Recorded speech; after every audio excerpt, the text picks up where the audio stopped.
There was a time when a Saturday afternoon in Newcastle meant something.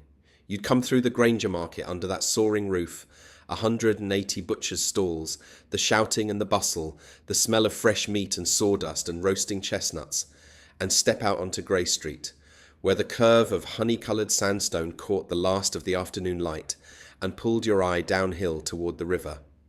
The pubs were filling on every corner, the football crowds were streaming up Gallowgate towards St James's Park, through streets of classical stone. Everything was close, everything was walkable, and the city around you looked as though it had been carved from a single block of warm sandstone. 300,000 people called it home. It was the capital of the great northern coalfield, the cradle of the railway, the heart of the greatest shipbuilding river in the world, and it had one of the finest planned classical city centres in Europe. It had survived the Vikings. It had survived the Normans. It had survived siege in the Civil War and the Great Fire of 1854. It had survived the Blitz with its magnificent centre intact. But by 1976, a quarter of that centre had been demolished. 2 of the 3 terraces of Eldon Square gone. The finest Georgian arcade in Britain gone. Medieval streets buried under a motorway, replaced by concrete, ring roads, and a politician's prison sentence. How does a city whose streets were described as finer than anything in London simply hand the bulldozers to a man who wanted to turn it into Brasilia? What happened to Newcastle, and why did no one stop it? Chapter 1. The Bridge and the Bluff. Every city begins with a reason, a crossing, a harbour, a defensible hill. Newcastle began with all 3. In the mid-2nd century AD, the Romans built a bridge over the river Tyne at its narrowest navigable point, the foot of a steep gorge where the river could be spanned, and a rocky outcrop on the north bank commanded the crossing. They named the fort that guarded it Ponce Aelius, after the Emperor Hadrian's own family name. It was an extraordinary distinction. Almost no other settlement in Roman Britain bore an emperor's personal name alongside the word for bridge, and it suggests Hadrian himself recognised what the geography made obvious. This was the place where you crossed the Tyne. Everything that happened afterward, the fortress, the coal trade, the classical streets, the shipyards, the destruction, flows from that simple fact. Hadrian's wall ran through the settlement and east toward its terminus at Wallsend. The garrison was small, perhaps 2,000 people, including the civilian village that clustered around the fort, but the location was everything. The last defensible crossing before the wall's end, the gateway between Roman Britain and the unconquered north. When Rome withdrew around 410 AD, the settlement shrank to something called Monkchester, the name suggesting a monastic community, though its exact nature has been lost. The Anglo-Saxon kingdom of Northumbria absorbed it. The Vikings damaged it in 876. The Normans, arriving after the conquest, effectively destroyed what remained. Then, in 1080, Robert Curthose, eldest son of William the Conqueror, built a wooden castle on the Roman fort's rocky outcrop after returning from a campaign against Malcolm III of Scotland. This was the Newcastle upon Tyne, the fortification that gave the city its name.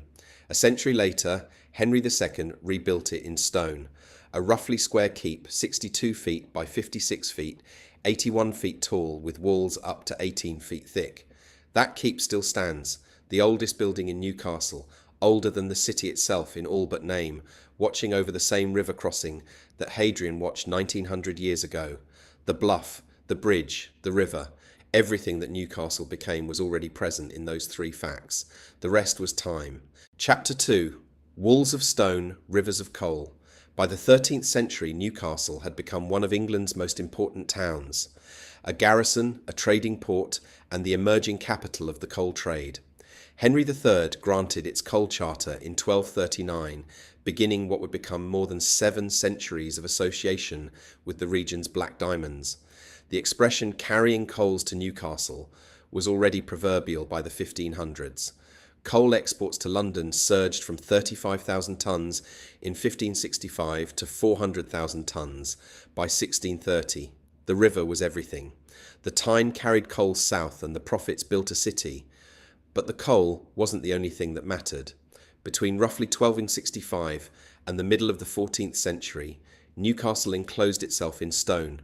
The town walls stretched approximately 2 miles, rose up to 25 feet high and 7 feet thick, and bristled with 6 major gates, 17 towers, and a defensive ditch. One 16th century visitor declared them to surpass all the walls of the cities of England and most of the towns of Europe. That wasn't idle flattery. Newcastle's walls were genuinely among the finest urban defences in the country. And 6 of those 17 towers still stand today, along with the longest continuous stretch of medieval wall running behind what is now Chinatown on Stowell Street. Inside those walls, a street pattern took shape that would persist for 500 years. Pilgrim Street, described in 1649 as the longest and fairest street in the town, ran from the Tyne Bridge northward, lined with pilgrims' inns and later coaching inns. The side climbed steeply from the quayside to the castle. The sandhill served as the commercial heart, where the merchant guilds held court. 5 friaries and a nunnery occupied substantial precincts within the walls. Of those, only the Dominican Blackfriars survives. Dating to the early 13th century, one of the oldest buildings in Newcastle, and saved from demolition in the 1960s by a preservation campaign at the precise moment the city was demolishing almost everything else around it. The hostmen, the merchant guild controlling the coal trade, became the city's dominant power. Their wealth rebuilt the quayside, expanded the port, and turned a garrison town into something that visitors noticed. Daniel Defoe, arriving in the 1720s, found a spacious, extended, infinitely populous place, with a noble, large and deep river, a strong and stately stone bridge, and the longest and largest quay in England. The Georgian century brought the first expansion beyond the medieval walls. After the Union of 1707 and the failure of the Jacobite rebellions, the fortifications became obsolete and Newcastle began to spill outward. New streets, new buildings, new ambitions. Charles Avison inaugurated the first public subscription concerts. Thomas Bewick established his wood engraving workshop. The Literary and Philosophical Society was founded in 1793, the largest such institution outside London, and its library would become, in 1879, the first in the world to be lit by electric light, using Joseph Swan's incandescent lamp. The railway was born here too.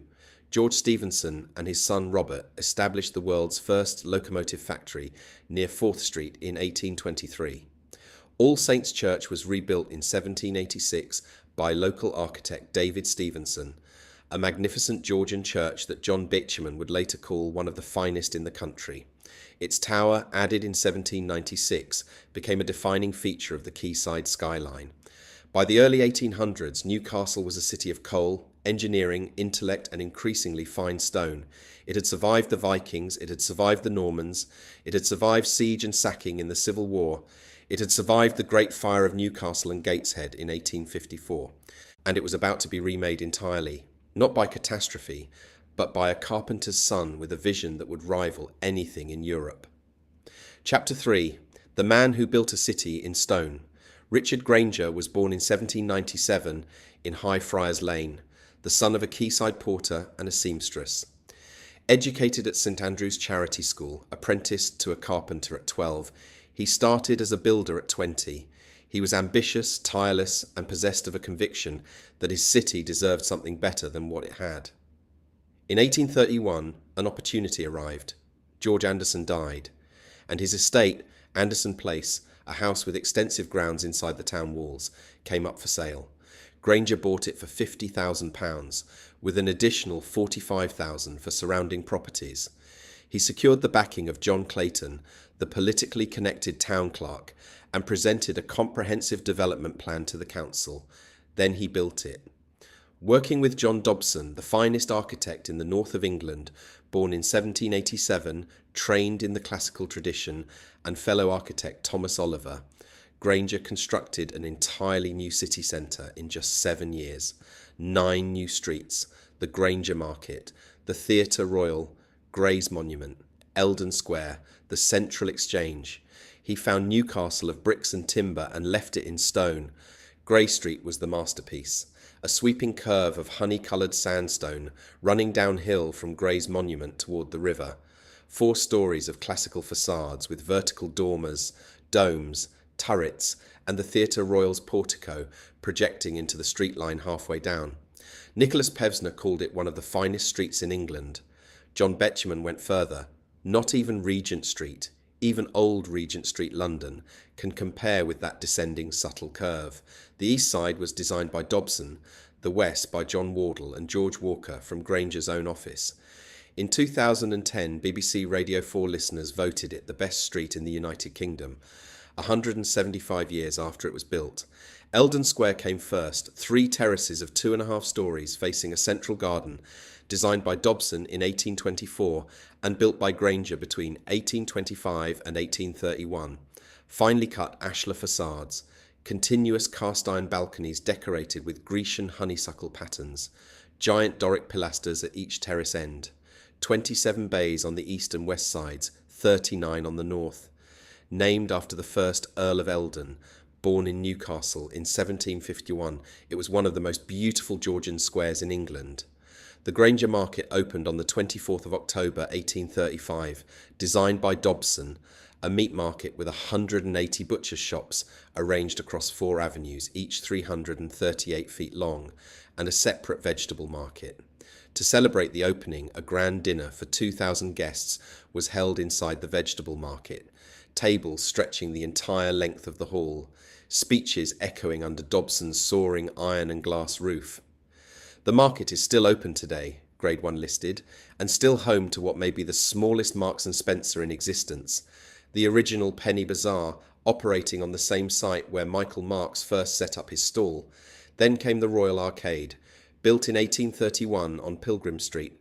Dobson's design, 6 fluted Corinthian columns at the entrance, a 250-foot interior with an arched Grecian ceiling and domed skylights filtering daylight onto the shop fronts below. Betjeman would call it the finest of the Georgian shopping arcades in Britain. It was never a commercial success. It sat too far from the new centre of gravity around Grey Street, but architecturally it was magnificent. It was considered for demolition as early as the 1880s. It would survive another 80 years and then it wouldn't. Grey's monument went up in 1838 at the head of Grey Street, commemorating Earl Grey and the Reform Act of 1832, designed by the same sculptor responsible for Nelson's Column. Newcastle Central Station followed in 1847, Dobson's other great triumph, built with Robert Stephenson, a pioneering curved train shed that became the model for railway stations across the world. The total achievement is staggering. Of Granger Town's 450 buildings, 244 are listed, 29 at Grade 1, 49 at Grade the Sekou Star. 40% of the city centre's listed buildings sit within the Granger Town area. The architecture is called Tyneside Classical, and there's nothing else quite like it in Britain. An entire city centre conceived and executed by one developer, one principal architect, and completed in 7 years. A porter's son and a carpenter's apprentice had built something that rivaled Bath, that surpassed Regent Street, that stood comparison with the finest planned cityscapes in Europe. And all of it, every street, every facade, every column, survived the Second World War virtually intact. Chapter 4, Saturday afternoon in Granger Town.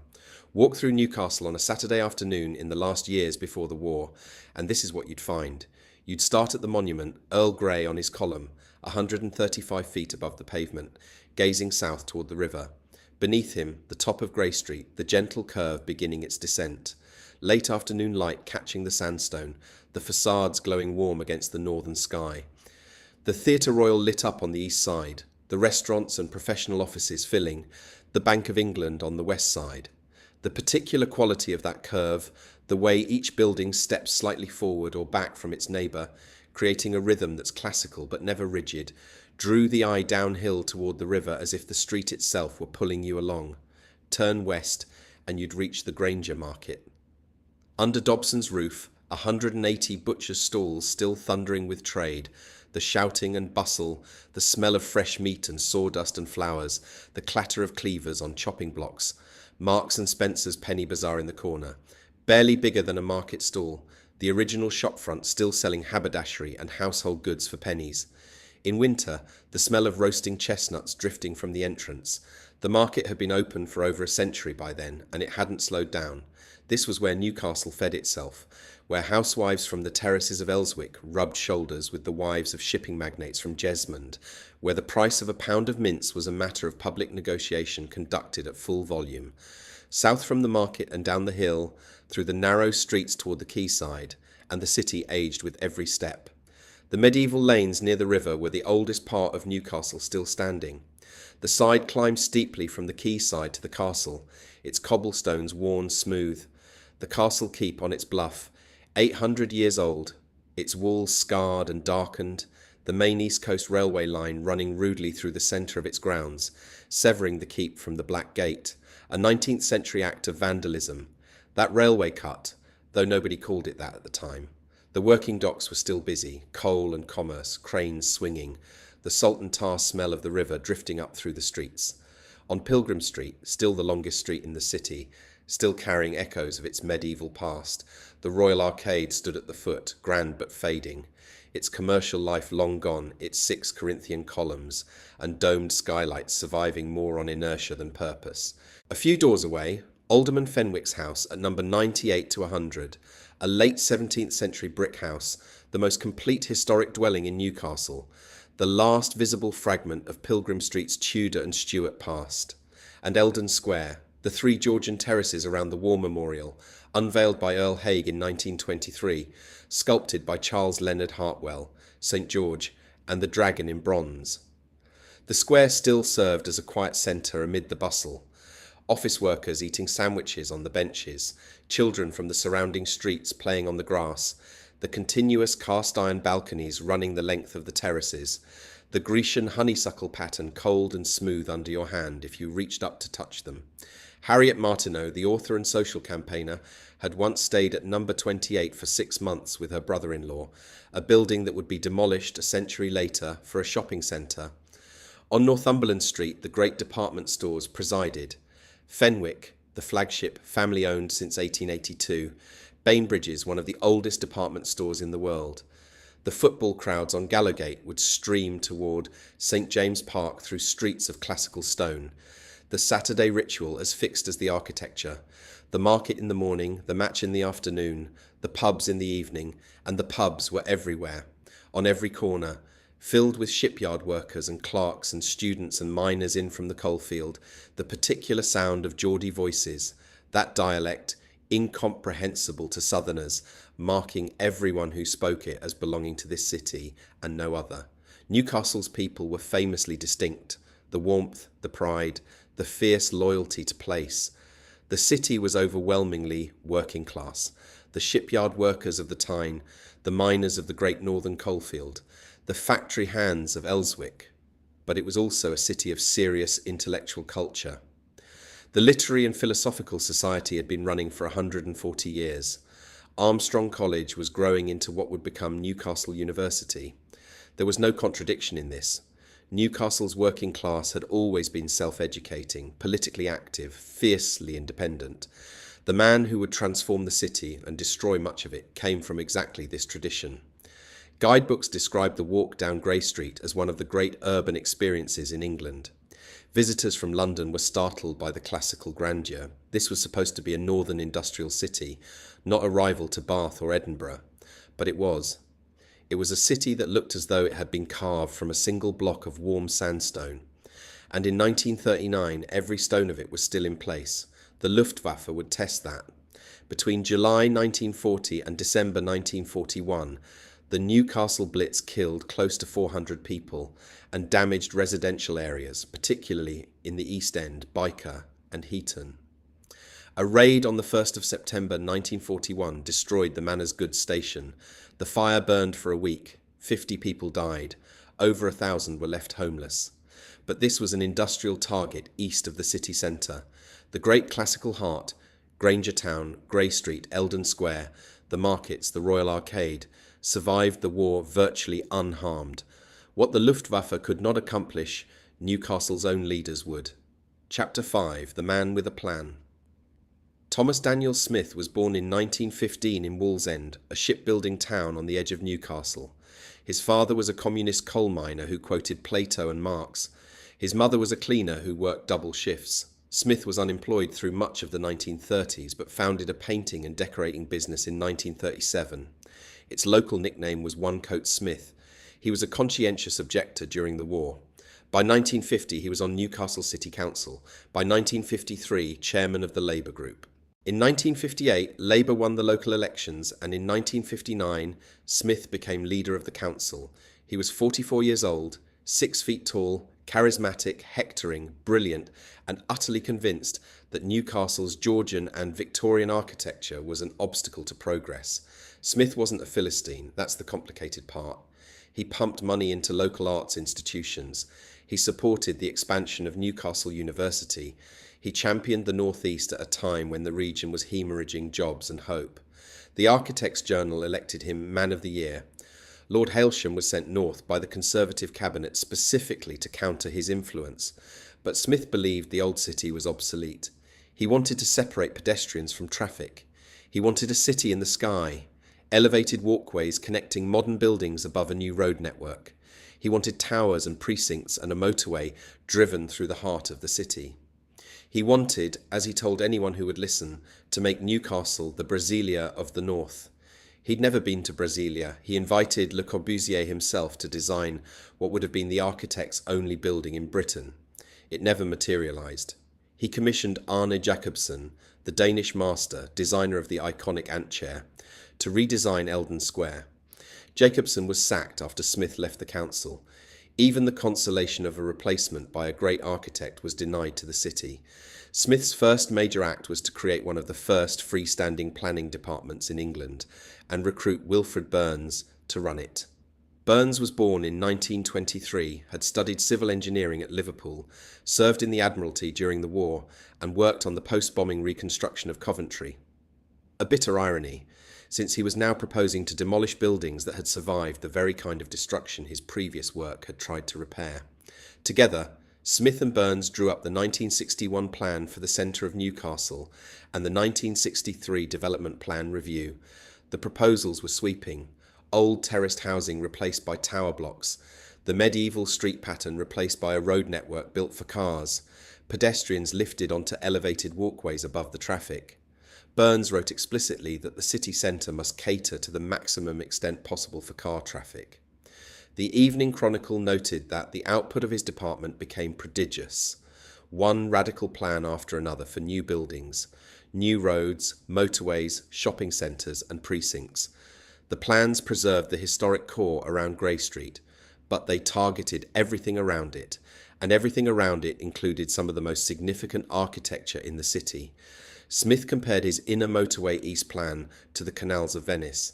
A friend who heard him say it started laughing, then realised halfway through his laughter that Smith was totally serious. Smith left the council in 1965 to chair the Northern Economic Planning Council, but the machinery he'd built, the planning department, the demolition orders, the vision, the momentum, continued under his successors. The key demolitions happened after Smith left office, but the authorisation, the philosophy, the blueprint, those were his. The case for clearance wasn't invented from nothing. Newcastle's working-class housing in the West End, the Tyneside flats, the back-to-back terraces of Scotswood, Benwell and Elswick, was in many cases genuinely appalling. Overcrowded, cold, damp, the slums were real. But the response to the slums would reach far beyond the slums themselves. The machinery was in place. The drawings were signed, the demolition orders were written, and the first building to fall would be the finest Georgian shopping arcade in Britain. Chapter 6. Brick by brick. The Royal Arcade fell first. Dobson's Arcade, the building Betjeman had called the finest Georgian shopping arcade in Britain. 6 fluted Corinthian columns at the entrance, a 250-foot interior, the arched Grecian ceiling with its domed skylights. It had stood on Pilgrim Street since 1831. It had survived the 1880s, when someone first suggested pulling it down. It had survived neglect, commercial failure, and a century of changing tastes. It had survived the Blitz without a scratch. In 1963, it was demolished to make way for the Central Motorway and Swan House, a brutalist office tower above a traffic roundabout. Smith's council had the facade carefully dismantled, brick by brick, numbered, labelled, stored. The plan was to reconstruct it near Swan House, so that something of Dobson's work would survive in a new setting. The succeeding council looked at the stored bricks, looked at the plans, and decided not to bother. The bricks were never reassembled. A pastiche, a cheap imitation of the original, was built instead in the pedestrian underpass below Swan House. A single stone from the facade was placed on a plinth in the grounds of the new civic centre, like a headstone for a building that deserved a better funeral. The Royal Arcade had been considered for demolition for 80 years. It took the Brasilia visionaries 5 minutes to sign its death warrant. Then came the road. Burn's Central Motorway East drove a dual carriageway through the eastern side of the city centre. The route carved through Brandling Park and obliterated much of historic Victoria Square under a motorway interchange. Pilgrim Street, the longest and fairest street in the town since 1649, was severed. Not narrowed, not redirected, severed. The motorway cut across it like a wound, separating the city centre from its eastern neighbourhoods with a wall of concrete and noise. Manor Chair vanished entirely. An entire medieval street, one of the oldest in Newcastle, its name reaching back centuries, buried beneath the Swan House roundabout. The name survives now only in Manor's metro station and the surrounding district. The street itself is gone. Burns celebrated the motorway as a visual feature, something to be displayed, not hidden. Its concrete ramps and flyovers towered above the surrounding streets, and he saw them as monuments to the modern city he was building, stubs of slip roads that would have connected the central motorway to planned extensions. The Central Motorway West through the Leazes, the Central Motorway East bypass through Shieldfield, can still be seen today, jutting out from the existing road and going nowhere. Concrete fingers reaching toward roads that were never made. The extensions were cancelled when opposition grew too fierce and money ran out. The protest group SOCEM, Save Our City from Environmental Mess, fought the motorway extensions from 1973 onward, commissioning research and making the case for preservation. They were too late for the Royal Arcade, too late for Victoria Square, too late for Manor Chair, but just in time for the Leazes. The motorway was not the worst of it. Eldon Square, the heart of Granger's Newcastle, Dobson's 3 Georgian terraces around the War Memorial, was next.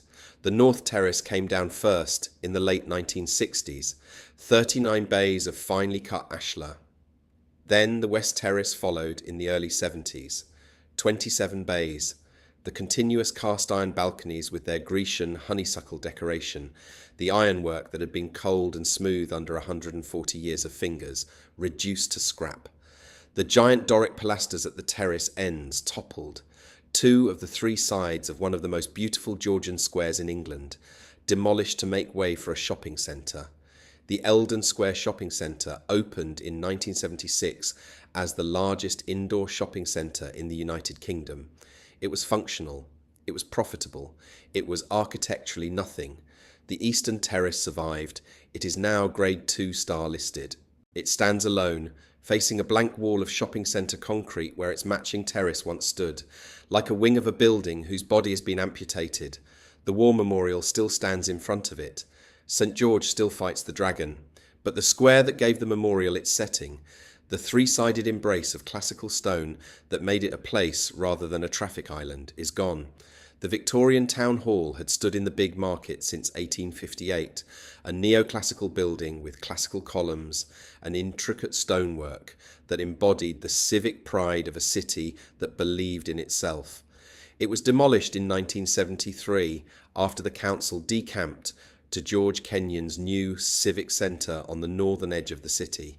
The big market lost its civic centrepiece and gained an absence. Beyond the city centre, the clearances devastated entire communities. Scotswood, Benwell, Elswick, streets of Tyneside flats and back-to-back terraces were demolished wholesale and replaced with tower blocks and council estates. The case for slum clearance was genuine, the conditions were real, but the replacements were worse. The most notorious was Noble Street in Elswick, 434 flats in 5-storey tenement blocks, completed in 1958, so badly designed and so poorly constructed that they had to be demolished again after only 20 years. The city's director of housing called Noble Street a ghetto. The threat of rehousing to Noble Street was the only thing that frightened even the residents of Rye Hill, another area awaiting the bulldozers. John Davies, a Labour councillor, documented the Rye Hill clearances in his 1972 book, The Evangelistic Bureaucrat. The title captured the confrontation precisely. Modernist planners who believed, with the fervour of the converted, that they knew what was best, versus residents who did not want to leave their streets, imperfect, cramped, insanitary as those streets were. The communities were dispersed. The streets were erased. The replacement tower blocks overlooked the empty ground where homes had been. And then there was the corruption. In 1962, Smith established a public relations firm. Through it, he formed links with John Paulson, an architect who had built the largest architectural practice in Europe, largely by bribing councillors, officials and civil servants across the country. Smith received £156,000 from Paulson over 7 years, an astronomical sum in the 1960s, typically routed through his PR company. Smith's network of contacts across northeast local authorities was extremely valuable to Paulson. Smith would recruit councillors as consultants, who would then steer their councils toward accepting Paulson's pre-packaged redevelopment schemes. Paulson went bankrupt in 1972. His meticulous record-keeping, every payment, every gift, every favour carefully noted, was his undoing. The bankruptcy hearings unravelled a web of corruption that brought down a Conservative Home Secretary, Reginald Maudling, forced to resign. A senior civil servant, George Pottinger, imprisoned. Multiple councillors across the northeast destroyed. Smith was arrested in October 1973. He pleaded guilty in 1974 and was sentenced to 6 years. In prison, he befriended a fellow inmate named Leslie Grantham and encouraged him to become an actor. Grantham would go on to play Dirty Den in EastEnders. Paulson never designed a single building in Newcastle, and there is no evidence of corruption during Smith's time as council leader. The bribes came later, after he left office, in connection with other authorities.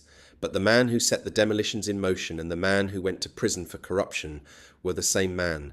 The two stories cannot be separated. Chapter 7. What was lost? Street by street. By the mid-1970s, the reckoning was complete. A quarter of Granger's original scheme had been demolished.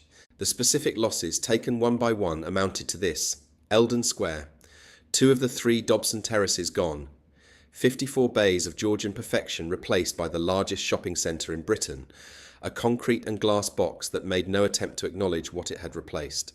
The surviving East Terrace stands alone, Grade 2 star listed, facing a wall that is not its other half, the Royal Arcade, gone entirely.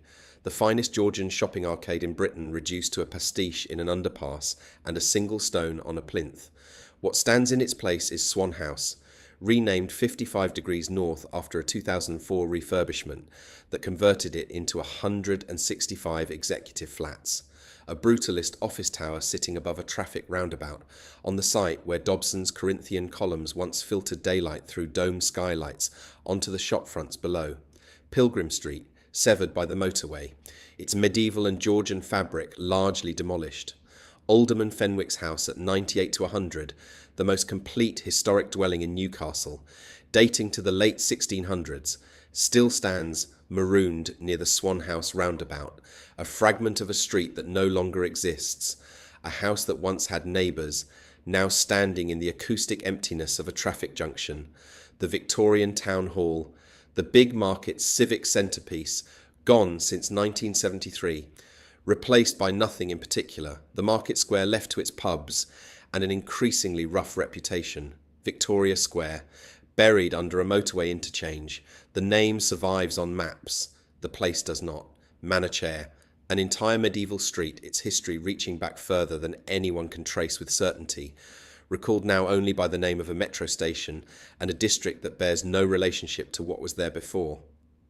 And the city in the sky that Smith had promised, the elevated walkways that would connect modern buildings above the traffic, the upper deck where pedestrians would stroll while cars flowed below, was partially built and immediately failed.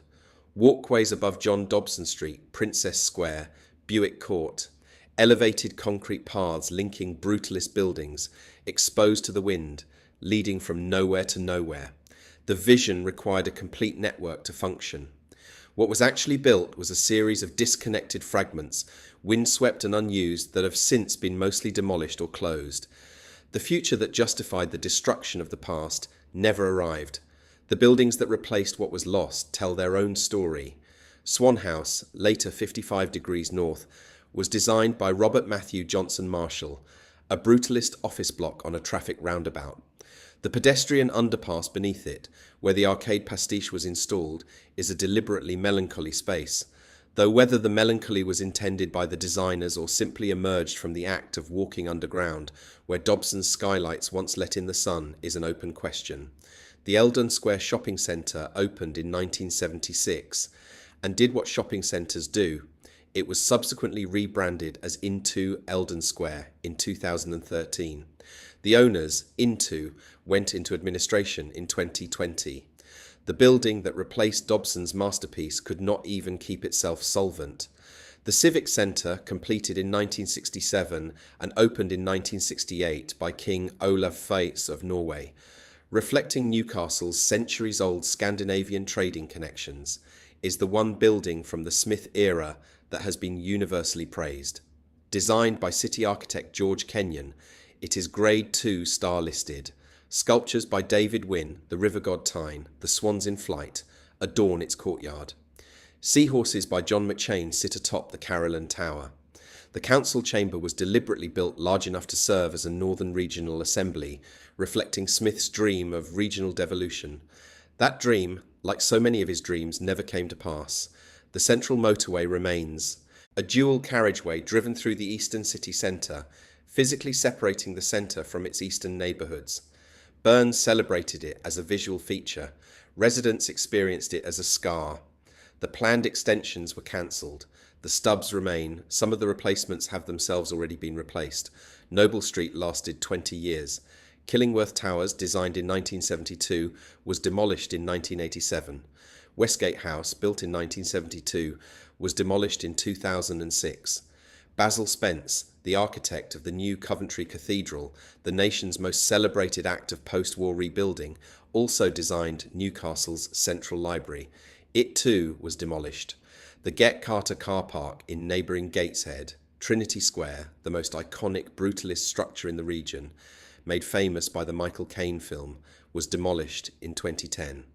The concrete replacements for the stone originals are themselves being replaced. A third wave of destruction that leaves neither the Georgian city nor the Brasilia of the north, but something else entirely, something that has no memory of what it replaced and no particular vision of what it wants to be. The Grainger Town project changed the trajectory. Initiated in 1997 by Newcastle City Council and English Heritage, it invested over £174 million in restoring the surviving Grainger Town buildings. The derelict union rooms on Westgate Road were restored. Gray's monument was cleaned and repaired. Listed buildings were brought back into use. The project pulled Grainger Town back from the brink. Decades of neglect had left many of the surviving classical buildings in serious disrepair, and there was a real possibility that economic decline would finish what the demolitions had started. But the project was a rescue of what survived, not a restoration of what was lost. You cannot rebuild Eldon Square's North Terrace. You cannot resurrect the Royal Arcade. You cannot unbury Victoria Square. You cannot undo a severance. More recently, the Pilgrim Street area has been redeveloped. New construction that has preserved the facades of some distinguished buildings, including the Central Fire Station, Carlisle House and Worswick Chambers. Conservation groups argued that facade retention is not the same as preservation, and they have a point. A facade without its building is a mask, but a mask is better than an absence. The Art Deco Odeon Cinema on Pilgrim Street was at the centre of a listed building battle before it collapsed into the street late one night in April 2017 while being demolished, described at the time as having fallen unaccountably and dangerously. Another loss. Another argument. Another gap in a street that has more gaps than teeth. Chapter 8, The Brasilia That Never Was. There is one development from the era that proves the destruction didn't have to produce what it produced.